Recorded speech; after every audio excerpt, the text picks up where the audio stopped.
Kill her, Mommy. Kill her. Don't let her get away, Mommy. Don't let her live. I won't, Jason. I won't.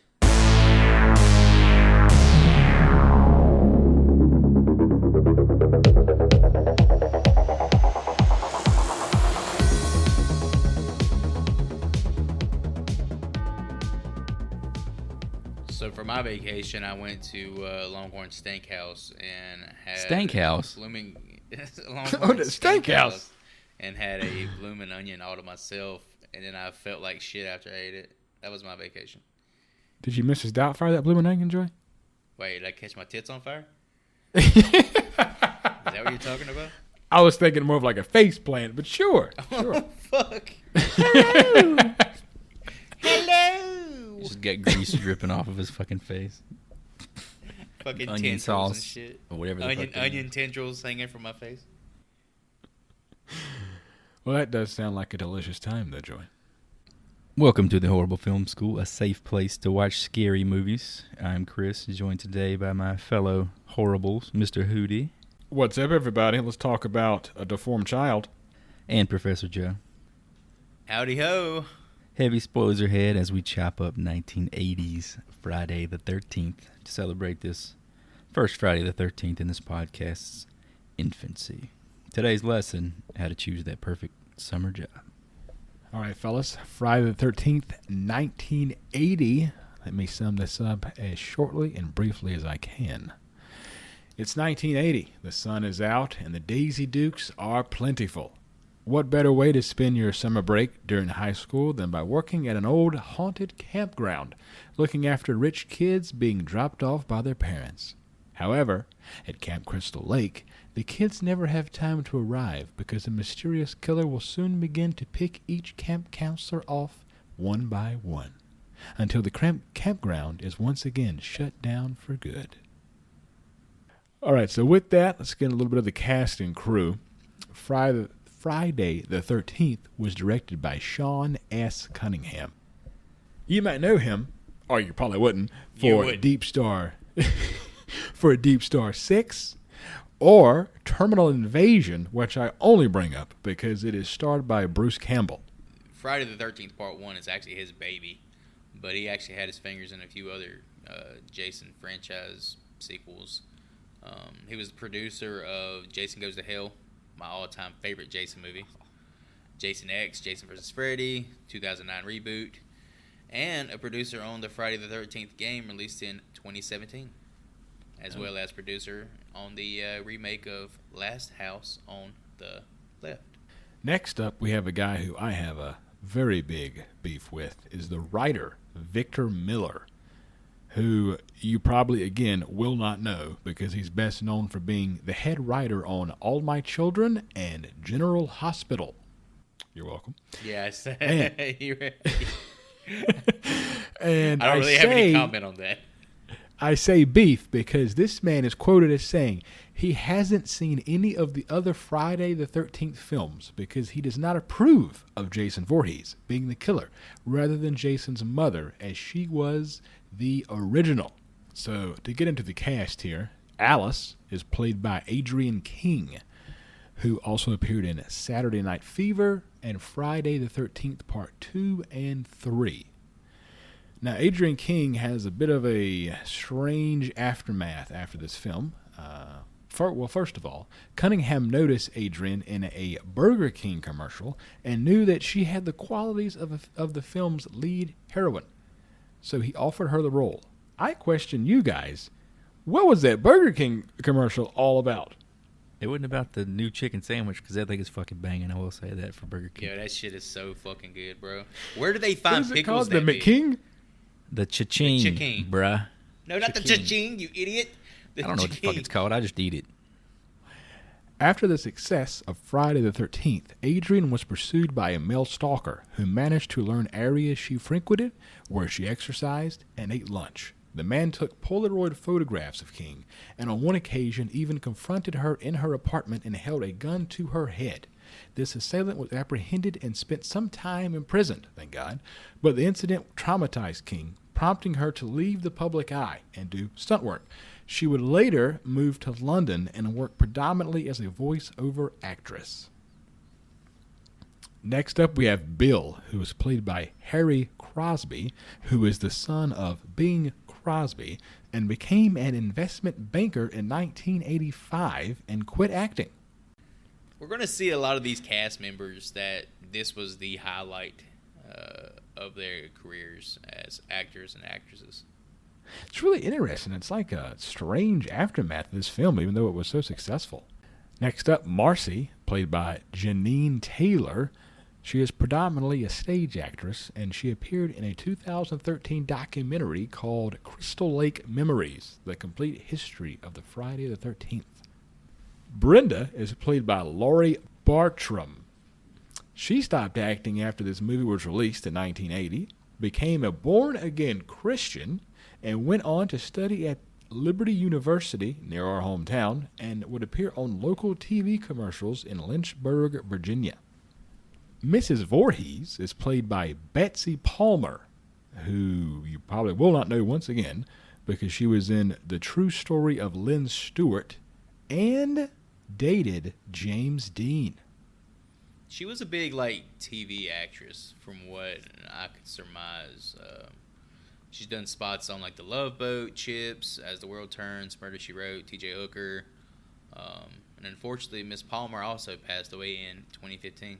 She was also quoted in a documentary about this film saying that she wanted a new car, and that's why she took the role when her agent offered it to her. Did you hear the weird little fact about how they offered all the cast members, either we can pay you for the movie or we can offer you royalties?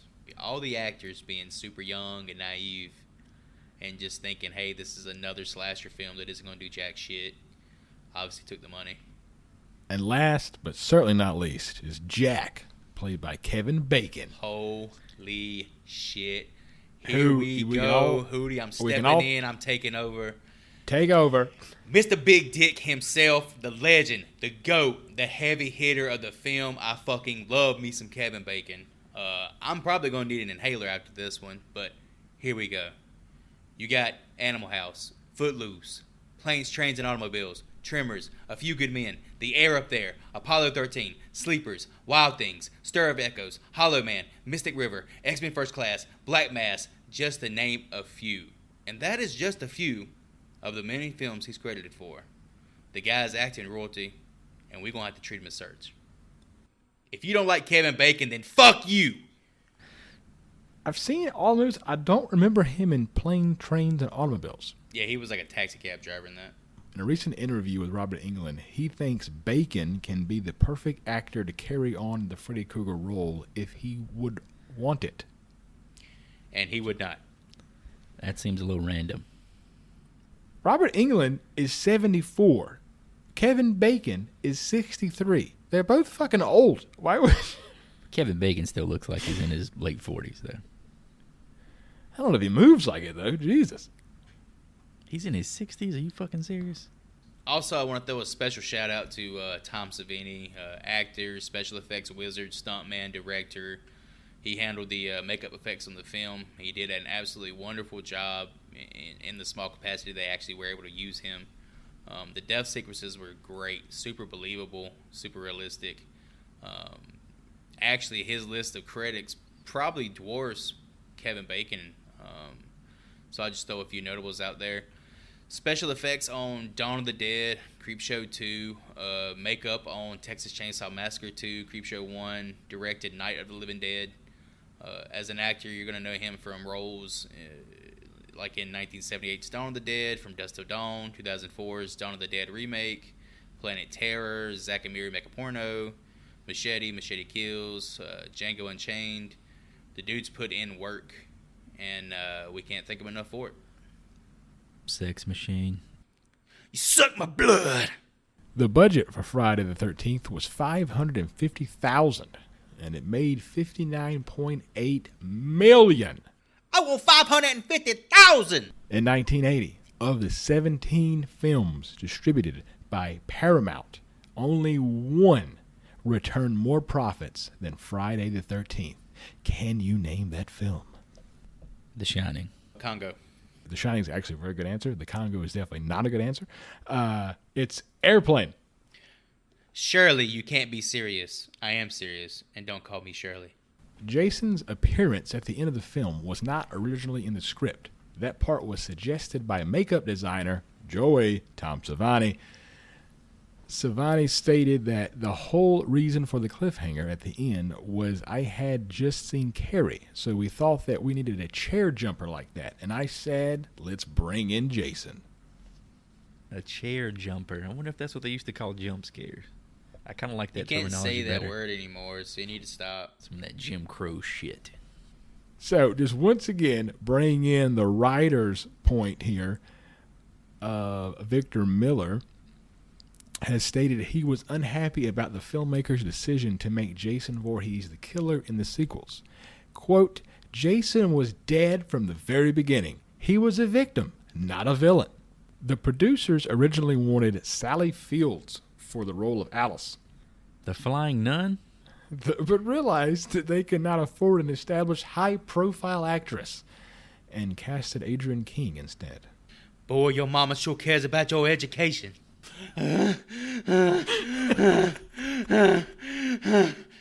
The film was shot in Warren County, New Jersey in September 1979. The camp scenes were shot on a working Boy Scout camp called Camp, I'm going to slaughter this, No Be Bo Sco. No be Bisco. No Babosco. No Be Bo No Sco. be Bisco.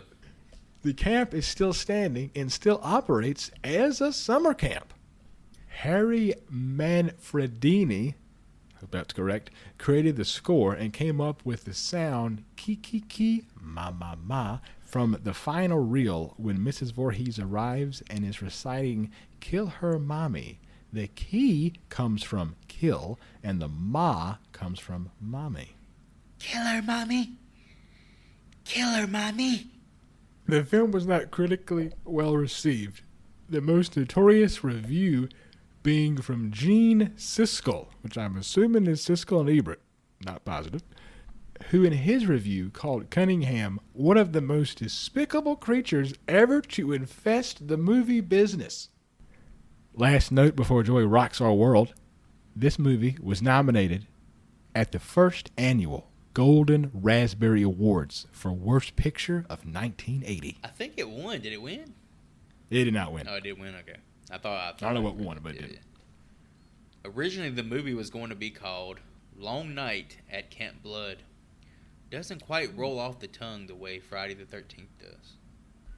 Here's the fucking monster fact. Jason was originally supposed to be named Josh. Josh Voorhees.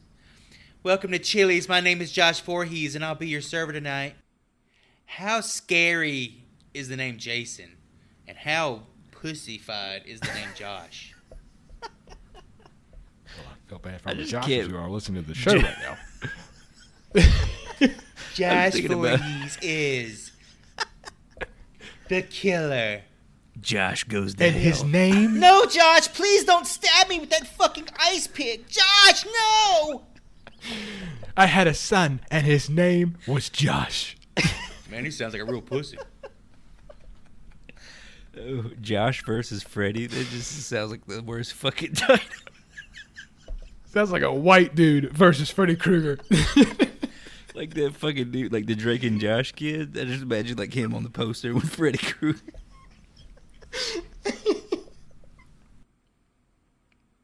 With this movie being nominated for a Golden Raspberry, let's get into it. The film opens in 1958 with the creepy campfire rendition of both Hallelujah and Tom Dooley. Two camp counselors go off by themselves to have a little fun in the attic. What is it about these type of movies where there's always like a campfire or they're not like an actual camp? Every white person knows how to play the fucking guitar. Like one person will play it and put it down and somebody else will pick it up and just start perfectly playing something.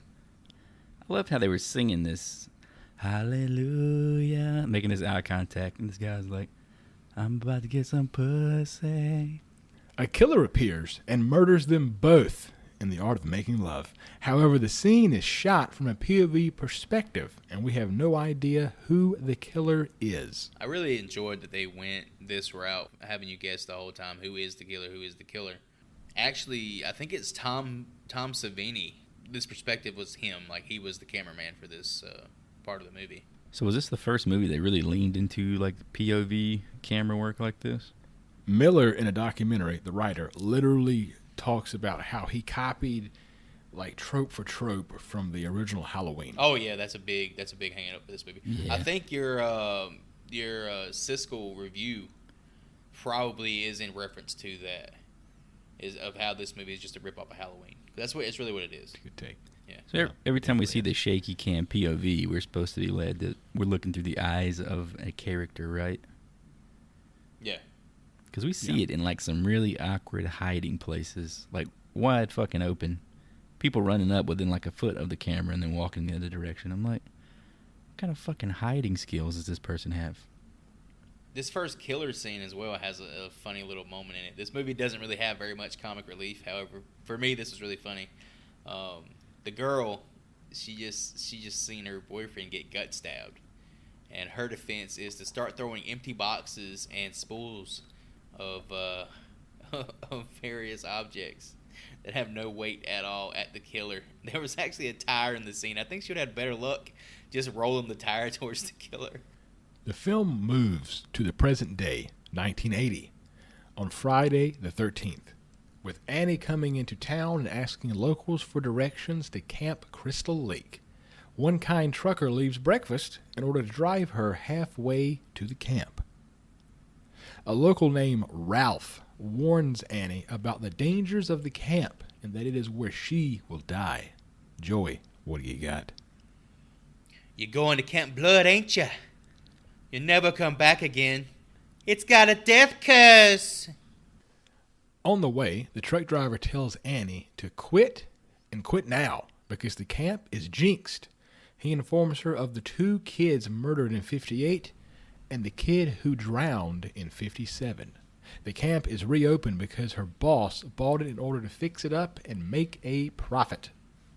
Yeah, I heard this guy named Josh drowned in the fucking lake, bro. Yeah, good riddance. But I was kind of creeped out by this whole scene with her riding in the truck with this guy because he was way too like, why don't you come hop in my truck? And she's like, okay. I guess it's a different Well, the time. 80s were different times, man. People were just a little bit more I'll give like... you that, but still. Well, there's actually, if you watch when he pushes her into or helps her into the truck, he grabs her ass. Yep. Yeah, he gets a feel. He cops a feel. I wonder how many times he fucked up on purpose on that scene just to like keep Hey, Sean, reshooting can we get that again? I wasn't fucking feeling it, you know what I'm saying? I felt it that time. Oh, God, he's chubbed up. Cut. God damn it. 3 camp counselors arrive early, including Jack, played by Kevin Bacon. We are also introduced to Alice and Steve, the owner, who is shirtless and is in Daisy Dukes. I'm going to tell you what, man. Steven is wearing this pair of Daisy Dukes. This pair of Daisy Dukes would make both the damn Duke boys cream their pants, if you know what I'm saying. Even Ren McCormick, man, with his cut-off denims, damn dick throbbing out, it was... Jesus. You see the kind of bend he gets when he's chopping that fucking, like, log? Or no, that it's a stump, right? Dude, he is, like, getting so low. His pelvic floor is literally almost touching the ground. Pelvic floor. The ratio of Daisy Dukes to like chest and stomach hair was just like too much for me, man. Hey, don't forget his scarf too. Yeah, or no, it was a handkerchief. What's that shit that the That's an blonde guy ascot. from Scooby Doo wore? Ascot. Fred Rogers ascot. Steve leaves the camp in a gorgeous vintage Jeep. Me being a Jeep owner, I saw that as beautiful. And he leaves the counselors to do their own thing. A person picks up Annie in the exact same Jeep that Steve was driving in hopes of taking her finally to this Camp Crystal Lake.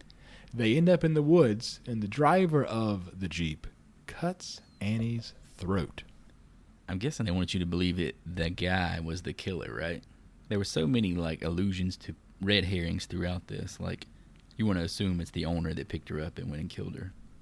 Back at camp, while the owner is away, the counselors will play. Everyone is swimming in the lake until Ned fakes like he is drowning in order to pull a joke on everyone. Such a funny guy. Pulled the old Sandlot on him, huh? Dude, Kevin Bacon in the Speedo has his dick resting on the top of this one guy's head, bro. The camera literally pans up and stops right on his crotch. And you can see this bulge. Yep. There's a bulge. It's like wrapped around his leg like a goddamn python. Also in this scene, the writers, they ask us a super existential question. So, Chris, if you were a flavor of ice cream, what would you be? Cookies and cream. Hootie? Peanut butter chocolate. Me? I'd be Fudge Ripple. Alice is back in her cabin and freaking out about a snake being in her room. She calls everyone to take care of it, then eventually kills a real snake. I don't like snakes, but the fact they killed a real one is kind of fucked up. That made me kind of uncomfortable they did that. Because you can see where the snake was actually recoiling when they chopped its head off, and then they chopped it again. It was it had shades of Cannibal Holocaust type shit. Not anywhere near as bad, but definitely shades of it. I think this is another one of those red herring moments where they were showing you just how crazy this dude was getting with the machete, because they held on his face after the fact, after he had killed the snake, it could be him. To which I rolled my fucking eyes. You give me the red herring with the guy who bought the camp with his Jeep, then this guy chopping up shit with machetes. I'm like, you gotta earn some of these, man. You can't just keep fucking spamming them at me. Ralph shows up again, this time in the pantry closet of the camp's mess hall, to once again tell everyone that they are doomed at this place. I was sent from God to warn you. How did he get into the pantry closet? He just pops up out of nowhere. Here's another question. How the fuck did he navigate these mountainous trails on that damn street bike of his? Ned sees a person walk into one of the cabins and goes after them thinking they may need help. Jack and Marcy, meanwhile, also go check out an empty cabin, only they are there for sex. She cannot get her shirt off fast enough, bro. She pulls her pants off before damn Kevin Bacon even comes in the door. She sees it and the condom, man. She needs it. Kevin Bacon's ass cheek got a close-up in the sex scene. The amount of sexuality that you guys watch with horror films is impressive. The camera was 2 inches away from his ass. How often do you see that in a movie? A man's ass with a woman's hand just gripping it. Apparently I see it a lot because it was white noise to me. I was like, the camera's not even moving. This is even a kinetic shot. They're not trying to make us feel what's going on. They're just look at his ass real quick. He's added nothing to the scene. So to Chris's point, a strangely shot sex scene ensues, and we find out that they went into the cabin as Ned's dead body is in the top bunk above them. Although neither Jack or Marcy see it, which is just... It's called pussy blindness, Hootie. Whenever there's a fucking fresh piece in front of you, sometimes it happens. I'm going to write that down. Pussy To a dead body? To a corpse? That's 3 feet above you? Scoot over, Ned. I'm about to get up in it. At least I know that if I ever become a dead corpse beside Joy about to get some, that I'll just be pushed to the side. Shit, I'm going to use you for leverage. Oh, shit. Let's call the ambulance right after this. During this awkward sex scene, the other camp counselors, Bill, Alice, and Brenda, are playing strip Monopoly. You know, the classic way to play Monopoly.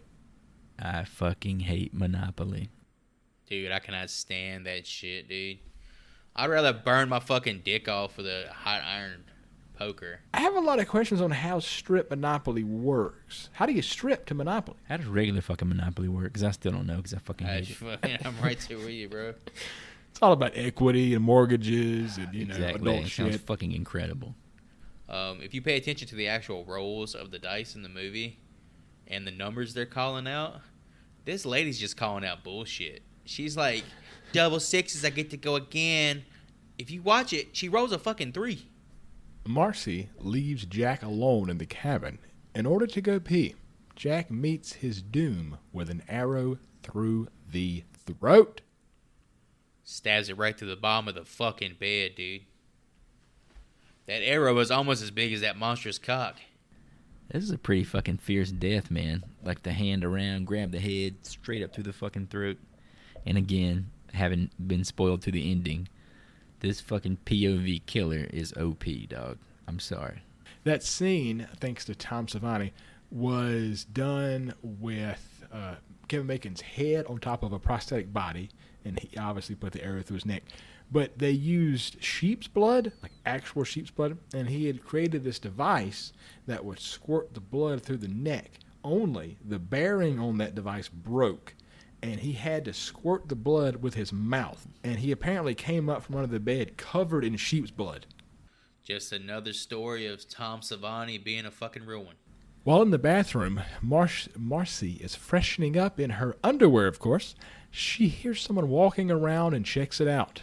She is met with an axe to the skull. Here is a prime thing to live by when it comes to horror films. Whatever you do, never take a shit in a horror movie. He who takes a shit gets slit. This movie just really, took every perversion that we'd seen in horror to this point and just did it to fucking 11. Back at Strip Monopoly, again, great game, only Brenda is almost nude. However, she leaves in order to put up her windows in her cabin because it begins to rain. And she could not get fucking dressed before she went outside. We learn that Steve is stuck on the side of the road and cannot make it back to camp. Shocker, it's a Jeep. He gets the lift from a local police officer. Brenda lays down for the night, but hears a woman outside yelling for help. She goes out into the darkness. With a very weak flashlight, laughably weak, she wanders into the archery range and becomes the prime target. Goodbye, Brenda. I had a question. She's laying in bed reading a book, and she hears a woman, we'll find out later who it is, yelling for help. But it feels like she runs like a football field to the archery range. Well, we hear the voice several times while she's walking as well. It's not just that one time. And I think it actually, we find out it is a woman doing it. However, I think they kind of voice it where it sounds like a kid, like a camper. Alice and Billy find a bloody axe in one of the beds and realize something is not right. They begin to search the campground cabins to find out the issue.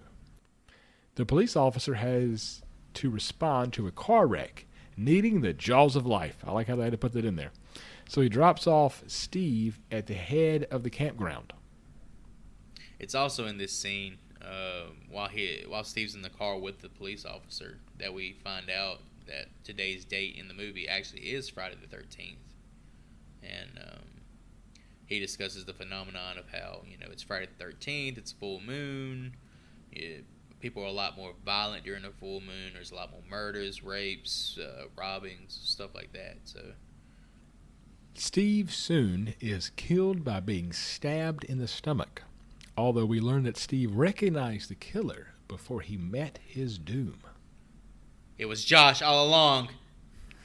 And this was like the POV walk up in the wood, like the Blair Witch shot, right? Like, oh, hey, how you doing?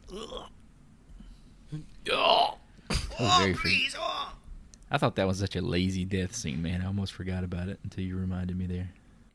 I feel like this movie really missed out on its potential with the death scenes, man. You got a fucking savant like Tom Savini in there, and half of your death scenes are literally off camera. It's not really building suspense. I go to a slasher movie to see those kind of gory kills, and you're denying me, what I'm there for half the time. So I didn't like that. Tom really only did the arrow through the Kevin Bacon's throat and the axe in the forehead. That was about it. Did he do the throat slash in the woods, the first girl? I feel like he did really well with what he had to work with. It was needed to look, realistic. The damage, like when the girl had her throat slit in that first, sequence, whether she was running through the woods, that shit looked real. Billy leaves Annie sleeping in order to fill the generator with gas.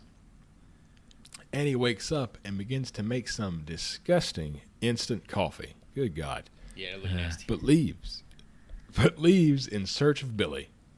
She finds Billy nailed to the front door of the generator shack with arrows all over his body. It's such a missed opportunity, man. I mean, they're at an archery range. There's a scene where one of the fucking idiot counselors shoots an arrow at one of the girl counselors being funny. Why not show a counselor being shot with an arrow? Didn't that happen to Brenda? It's right there. It's a fucking tee up. No, it happens off screen. It's a tee up. It's the fucking ball is sitting on a tee. Knock that shit out of the park. Because she was the one who was fired at as a joke too, right? Yeah. It'd be a good callback to that. However, you couldn't fucking do it for some reason. Annie freaks out, runs back to her cabin, and barricades the door with every damn thing in the cabin. Dude, she was doing like some expert level shit, tying a rope to it, and then it's like, this ain't enough. So she starts throwing a bunch of furniture in front of it. She did all this Home Alone shit, and then she goes and closes the fucking curtains. I was like, okay, that'll reinforce those curtains. It didn't check any other part of the cabin before doing any of that. The body of Brenda is thrown through the window. However, Annie sees Steve's Jeep drive up and runs out to it for help. The person behind the wheel was not Steve, of course. It was Mrs. Voorhees. She acts as a friend to Annie and tells her the story of her son Jason's, not Josh's, death by drowning while a couple of camp counselors were making love. Well, she doesn't reveal the fact that he's her son immediately, does she? No, she has her little dramatic spiel about it. So young, so pretty. Mrs. Voorhees has a flashback to Jason's gruesome death and attacks Annie. Annie runs through the camp, avoiding the running Jeep. God, that drove me fucking batty. Trope, man. And finds the other dead bodies. I got pissed off during this sequence, too, because at one point we have, as she's running, one of the dead bodies suddenly just dangles in front of her. Straight up ripped out of Halloween, which, of course, was filmed, or it came out in 78. This was shot in 79. I understand that, but this was so fucking obvious and so on the nose, man. I was just so frustrated at this point. And the score, dude, if this score was not fucking psycho, pushed through some shitty 80s synthesizer, I don't know what is. Mrs. Voorhees talks to Jason, and we learn that he is telling her to kill the camp counselors, and she assures him that she will kill Annie. Obviously, it's a subversion of Norman Bates speaking as the mother, yada, yada, yada. Psycho spoiler, sorry, but more illusions that did not click. It's funny when you watch it. It's really like they went out here and just cast a bunch of kids to play the counselors and actually got an actress to play the role of Pamela Voorhees. So, at this point, Annie has ran by a perfectly fine running Jeep, and now we find her in a shed with a shit ton of guns. Mrs. Voorhees shows up, and Annie just punches her in the face. No gun is used at all. This woman is picking up dead bodies and throwing them through windows and shit, and this little 85-pound girl is kicking her ass at every turn. The lady was taking bumps pretty well. Didn't look like any stunt work. I was pretty proud of her. Every time she was going down, it was like she was fucking dead. Like the way she would just throw her arms up and shit, and her eyes and mouth would be open. She was working for that car, Chris. It was probably the Jeep that she got. They just gave her the Jeep. Said, fuck it.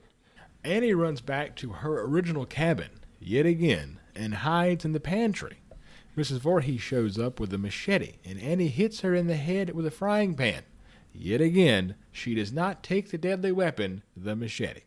Annie goes to the lakeshore and is yet again attacked by Mrs. Voorhees, although this time she uses the deadly weapon and decapitates Mrs. Voorhees with the machete.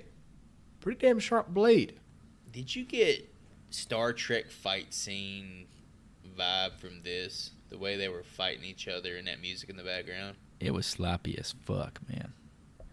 It must have been like the sharpest machete of all time because it cut her head clean off. Lopped her ass up, bro. She Barry Bonds that shit. And they used the slow motion here, which kind of, I don't know, felt a little awkward for me. I don't know if it was to just show you how hard she was swinging, or maybe they filmed it, her swinging it slow, in slow motion made it look more fierce, but it kind of seemed out of place. The last tidbit I can give you there is that was not Alice's. No, sorry, this is Annie. Or is this is Annie. That was not Annie's hand. That was Tom Savini's hand that swung the machete in that scene. That's Alice. Alice, right? Who the fuck is Annie? Annie's the hot chick who was supposed to be the cook, who was like the hitchhiker. Yep. So, audience, every time you heard Annie, for the most part, it should have been Alice. Wow. Damn it, Hootie. Welcome to Horrible Film School. Wow. Okay. Alice, not Annie, floats into the lake with no paddle. I don't know where she was going until the sun rises. The police finally show up and see her in the lake. A little skinny bald boy pulls her under the water, who I assume is Jason. Or Josh. X that out. That's Josh Voorhees' son. I'm actually probably going to give the director credit for the first time in the whole movie during this shot. The scene of Alice like drifting across the lake. It's a pretty beautiful shot and really puts the audience at ease. Right before that water-headed Josh Voorhees pops up and pulls her down to the briny depths. Water-headed. Water-headed. Well, this was all you said Tom Savini's idea, right? Or was it the director's idea? See, at that this was point, not in the script. At the point I wrote this, I thought it was the director, so I guess I need to take that back. Fuck you, Sean Cunningham. It feels like Tom Savini should get credit for this film. Like, he made this film. The things I enjoyed about it, he definitely seemed to be the key contributor. So the last piece of the movie, although it should have ended right there, is Alice wakes up in a hospital bed and asks the police officer if they found the boy.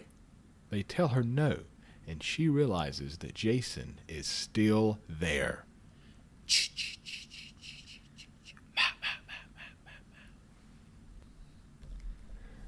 So with that, fellas, from the original Friday the 13th, 1980, what piece of memorabilia are we taking home? We all got the same shit, guaranteed.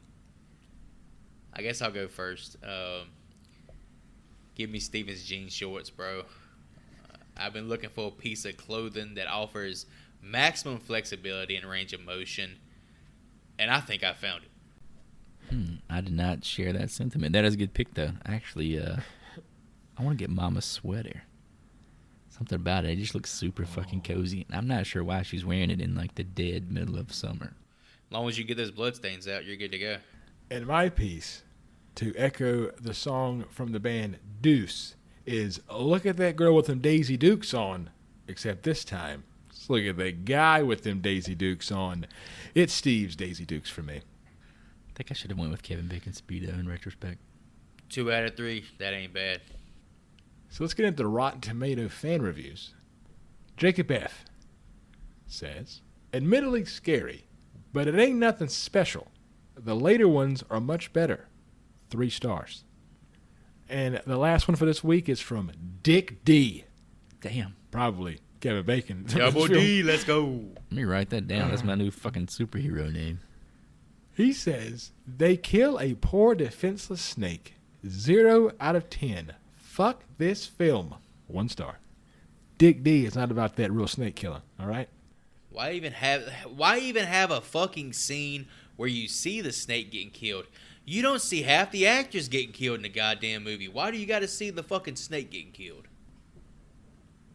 So with that, let's wrap up this film. What did you guys think about this film with a horrible film school style letter grade? I'm going to give the movie a solid C. I saw this movie as a kid, and the only scene I could even recall when we decided to do the review is the Goonie Sloth Jr. looking motherfucker Josh Voorhees jumping out of the lake and dragging Alice into the water. I've never really thought much about the movie since then, thinking that, if it didn't leave an impression on me then, it probably won't leave one on me now. However, with that said, I was actually surprised by how watchable the movie was. Yeah, it's a direct ripoff of Halloween, but I just love the realistic feel of the kills, and the setting's actually pretty cool itself. Obviously, not my favorite entry in the franchise. That actually goes to Jason Goes to Hell, but a decent watch nonetheless. Yeah, so for me, I gave it a C-. I would usually lean towards leniency on the first entry in any horror franchise, especially if it's one of the big four. Talking about like Halloween, Nightmare on Elm Street, Texas Chainsaw Massacre. But damn, this has to be the worst one of those by far. Coming just 2 years after Halloween, and it ripped so much from it and from Psycho. I just did not get the homage feeling at all. For me, it was just more like a copy and paste. I feel like I'm being nice, but the C-, but that's the best I can give it. Joey, I think we somehow telepathically have the same notes.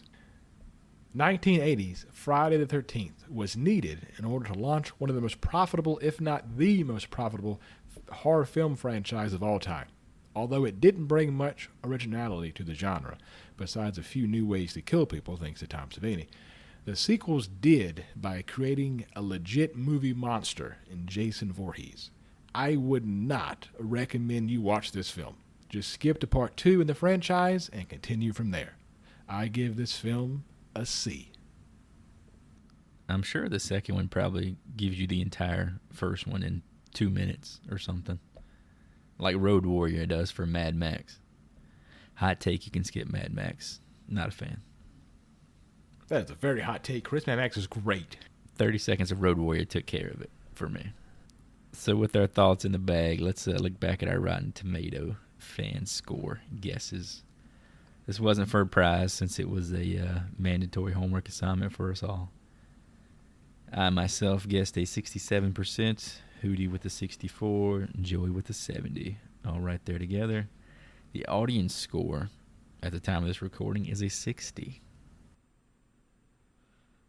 Dun, dun, dun, dun. Bow. All right, so with that in the books, we could say goodbye to Mama Voorhees, presumably. I'm not going to spoil what happens in the rest of the franchise. We'll pick back up with part 2 whenever we encounter our next Friday the 13th. I think we got one coming up in the spring, so it won't be too far out. Unfortunately, Mr. Ryan Hootie is the reigning champion at the last audience fan score guest from Candyman. So without further ado, can you let us know what the Horrible Film School HorrorBulls will be watching in the next couple weeks? I'll do like a moment of silence to soak this in, fellas, because this may not happen again for me. So before I give you the movie, let me give you my reasoning. I'm making the connection because it's summer. The sun is out. I live at the beach. All about the ocean. On top of that, I do love 80s creature films. And with all that being said, my pick is 1989's Leviathan. Never seen it. I don't think I've ever even heard of this. All right, folks, if you want to tag along, we're going to hit the pause button. We're going to hit up YouTube and try to find a trailer for 1989's Leviathan. It was an experiment that tampered with nature's most basic laws. It went terribly wrong. It was buried 5 miles down. Now, a crew of undersea miners is about to stumble upon this terrifying secret. It actually looked pretty decent.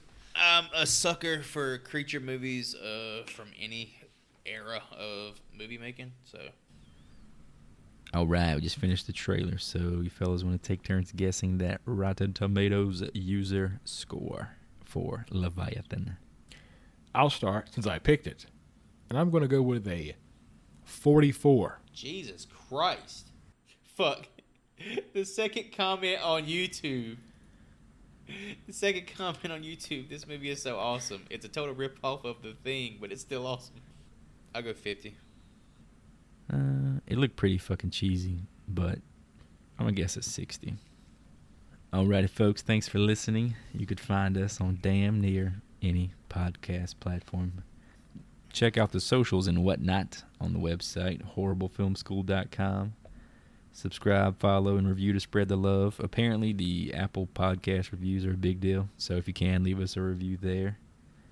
I'm going to use this sign-off to offer my support to yet another single mother coping with the loss of a child and dealing with all these ungodly, horny teenagers. I'm going to sign off with watch out for them waterheads. But seriously, if If you listen to the show, tell at least one person you know about it if they haven't already heard. Spread the campaign. And then, after you do that, watch 1989's Leviathan. And then go for a dip. And I'm out. Yep, just to harp on what the guys said, we appreciate all the love and support. It means the world to us. I love doing this. I think these guys love doing it too, and we just want to keep on doing it. So any sort of feedback you guys give us, have at it. We can take it. We're big boys. Do yourself a favor. Go look up pictures of Kevin Bacon in a Speedo. And with that, good night. Goodbye. Till next time.